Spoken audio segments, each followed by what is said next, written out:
Buongiorno a tutti voi amici, eccomi di ritorno con una ricetta tipica della mia terra, la Sardegna, e precisamente realizzeremo insieme i buconettes o gli astrini, dei dolci tipici dell'antica tradizione sarda, dei deliziosi e morbidissimi bocconcini senza la cottura nel forno, a base di nocciole, miele e scorza di agrumi, graziose palline o praline che ricordano tanto i sgueffus, vengono avvolte in fogli di carta velina colorata in modo da sembrare tante piccole caramelle. Regalano subito allegria, buon umore anche per la loro semplicità nel realizzarli.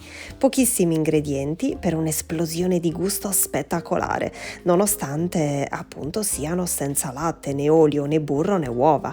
Grandiosi, vero? E perfetti per Pasqua. Quindi ecco a voi gli ingredienti: 400 g di nocciole tostate per una decina di minuti a 100 gradi, 125 g di zucchero, 90 ml d'acqua, 125 g di miele, nel mio caso miele sardo all'arancia, e la scorza grattugiata di un limone e un'arancia, entrambi biologici. Inizieremo subito a prelevare qualche cucchiaio di zucchero dalla quantità prevista per questa ricetta e lo verseremo subito sulle nocciole, di modo che quando andremo a tritarle non rilascino il loro olio. Versiamo quindi nocciole e qualche cucchiaio di zucchero all'interno del mixer e tritiamo grossolanamente per una decina di secondi circa. All'interno di un pentolino allo zucchero rimanente aggiungiamo il miele, la scorza del limone e dell'arancio prelevate con una grattugina e l'acqua. Portiamo sui fornelli e a fiamma medio-bassa porteremo ad ebollizione, mescolando di tanto in tanto.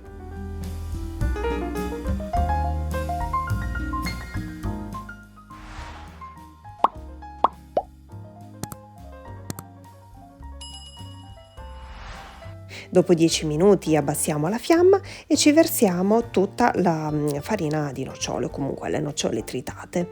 Mescoliamo bene con una spatola fino a che il composto non si sarà staccato tutto dalle pareti del pentolino.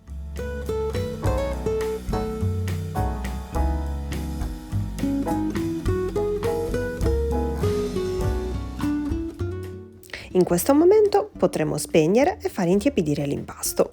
Nel frattempo ci divertiremo a preparare i rettangolini di carta velina e carta stagnola.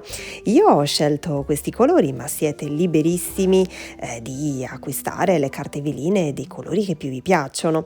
Io non ho misurato nulla con il metro o righello, intendo, sono andata così ad occhio, ritagliando dei rettangoli standard e regolandomi di conseguenza. Ora, per formare le nostre deliziose palline ci prepareremo vicino e in ordine l'acqua, è una ciotola appunto contenente l'acqua pura o con l'aggiunta di acqua di fior d'arancio appunto diluita, così per bagnarci le mani per formare i buconettes.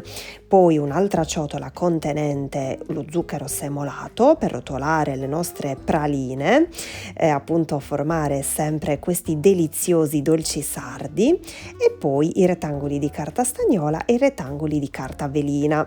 Come potrete notare, il procedimento è molto simile alla formazione dei sgueffus che vi proposi qualche anno fa e di cui vi lascerò il link cliccabile alla fine di questo video nelle schermate finali. Quindi procediamo in questo modo come mostrato in video e risulta semplicissimo, vero?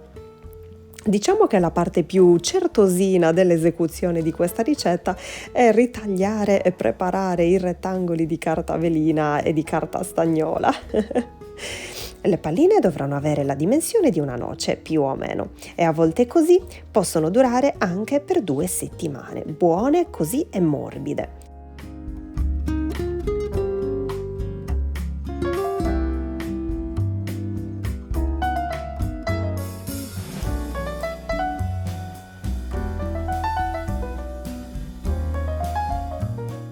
Poi, se vi stancate di farne tante, potreste anche crearne un'unica e così enorme, una palla enorme. Ovviamente scherzo, ma dite la verità che vi è venuto anche a voi questo irresistibile pensiero, questa voglia irrefrenabile. Dai, bellissimo anche il buconettes Ikisi Kiselle, il problema sarebbe poi avvolgerlo. Ed eccoli qui, tutti pronti. Ne sono usciti una trentina, ma a seconda delle dimensioni potrebbero uscirne un po' di più o un po' di meno. Sono troppo carini così avvolti a mo' di caramella e tutti colorati, perfetti per le feste, ma anche come idea regalo, sia per bambini che per adulti. Ne apro subito uno in diretta insieme a voi per farvi vedere la consistenza e aiuto, si sciolgono in bocca. Sono irresistibili. Esistono comunque numerose varianti di questo dolce tipico sardo. Alcuni mettono frutta secca mista, altri soltanto mandorle, alcuni anche un po' di liquore, unito ecco allo sciroppo all'interno del pentolino o sui fornelli. Dipende dalla zona sarda in cui vengono fatti e appunto come per ogni ricetta tradizionale che si rispetti. Comunque, amici, spero tanto, davvero con tutto il cuore, che questa ricetta vi sia piaciuta. Provateli perché sono eccezionali, sono la fine del mondo. Vi abbraccio forte forte e vi rimando i prossimi video. Ciao!